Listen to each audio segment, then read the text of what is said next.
నగిరి నియోజకవర్గంలో రాజకీయాలు శరవేగంగా మారుతున్నాయి. 2014-19 వరుస ఎన్నికల్లో నగిరి నియోజకవర్గం నుంచి వైసీపీ తరపున సినీ నటి రోజా ఎమ్మెల్యేగా విజయం సాధించారు. 2019 ఎన్నికల్లో పార్టీ కూడా అధికారంలోకి రావడంతో ఆమె జగన్ మంత్రివర్గంలో మంత్రిగా పనిచేశారు. అయితే గతేడాది జరిగిన సార్వత్రిక ఎన్నికల్లో ఆమెతో పాటు పార్టీ కూడా దారుణంగా ఓడిపోయింది.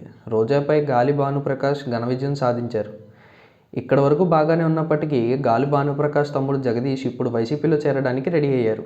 అన్నతో ఉన్న విభేదాల కారణంగా జగదీష్ వైసీపీలో చేరడానికి సన్నద్ధమయ్యారు. దీనిలో భాగంగానే గాలి జగదీష్ మాజీ సీఎం వైసీపీ అధినేత జగన్తో భేటీ అయ్యారు. ఈ నెల 12న వైసీపీలో చేరాలని భావించారు. అయితే గాలి జగదీష్ పార్టీలో చేరితే రోజాకు సీటు ఎసరొస్తుందనే చర్చ సాగుతోంది. ఆమె వర్గం జగదీష్ రాకను తీవ్రంగా వ్యతిరేకిస్తోందని తెలుస్తోంది. దీంతో జగదీష్ చేరికకు తాత్కాలిక బ్రేక్ పడింది. రోజా తీవ్ర అభ్యంతరం వ్యక్తం చేయడంతోనే జగదీష్ చేరిక వాయిదా పడిందనే ప్రచారం జరుగుతోంది. వచ్చే ఎన్నికల్లో జగదీష్ నగరి ఎమ్మెల్యే సీటు కోరుతున్నట్లు వార్తలు వస్తున్నాయి. ఈ నేపథ్యంలో ఆయన చేరిక ఆగిందనే వాదన తెర మీదకు వస్తోంది.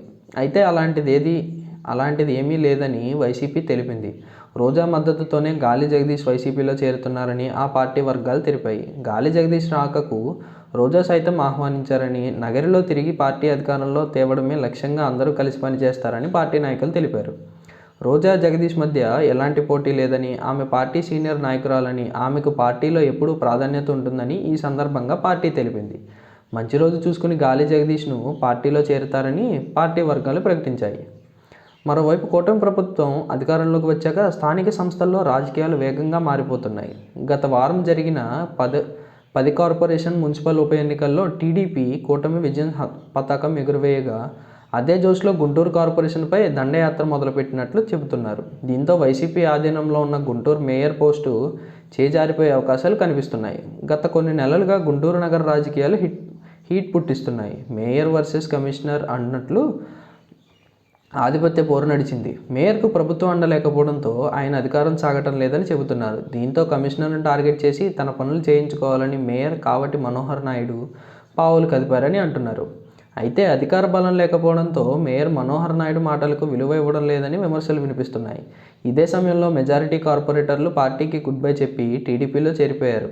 ఫలితంగా తాజాగా జరిగిన స్టాండింగ్ కౌన్సిల్ ఎన్నికల్లో 6 సభ్యులను టీడీపీ గెలుచుకుంది. గుంటూరు కార్పొరేషన్లో మొత్తం 56 మంది కార్పొరేటర్లు ఉన్నారు. వీరిలో 34 మంది టీడీపీ కూటమిలో జైకొట్టడంతో మేయర్ కావటి మనోహర్ నాయుడికి పదవీ గండం పొంచి ఉన్నట్లు టాక్ వినిపిస్తోంది. మార్చి 17తో పాలకవర్గం ఏర్పడి 4 ఏళ్లు పూర్తవుతుంది. అయితే 4 ఏళ్ల వరకు మేయర్పై అవిశ్వాసం పెట్టే వీలు లేకపోవడం వల్ల మరో నెల రోజులు వేచి చూడాలని టీడీపీ నేతలు భావిస్తున్నారు. మార్చి 18న అవిశ్వాస తీర్మానం ప్రవేశపెట్టేందుకు నోటీసులు ఇవ్వాలని డిసైడ్ అయినట్లు చెబుతున్నారు. ఇక అవిశ్వాసానికి ముందే టీడీపీ మేయర్ అభ్యర్థిని కూడా ఖరారు చేశారు. ప్రస్తుతం టీడీపీ ఫ్లోర్ లీడర్గా వ్యవహరిస్తున్న కోవెలమూడి రవీంద్రను మేయర్గా ప్రతిపాదిస్తున్నారు. ఆయన ప్రస్తుతం 37వ డివిజన్ కార్పొరేటర్గా ఉన్నారు. మంత్రి నారా లోకేష్ ఆదేశాల ప్రకారం ఇటీవల పార్టీకి చెందిన ఎమ్మెల్యేలు, కార్పొరేటర్లతో కేంద్ర మంత్రి పెమ్మసాని చంద్రశేఖర్ భేటీ నిర్వహించారు. ఈ భేటీలో కొత్త మేయర్గా కోవెలమూడి రవీంద్రను పార్టీ ప్రతిపాదిస్తున్న విషయం వెల్లడించారు. దీనికి అంతా ఓకే అన్నారని చెబుతున్నారు. దీంతో మరో నెల రోజుల్లో వైసీపీ ఆధీనంలో ఉన్న మేయర్ పదవి కూటమి హస్తగతమయ్యే అవకాశం ఉందని అంటున్నారు.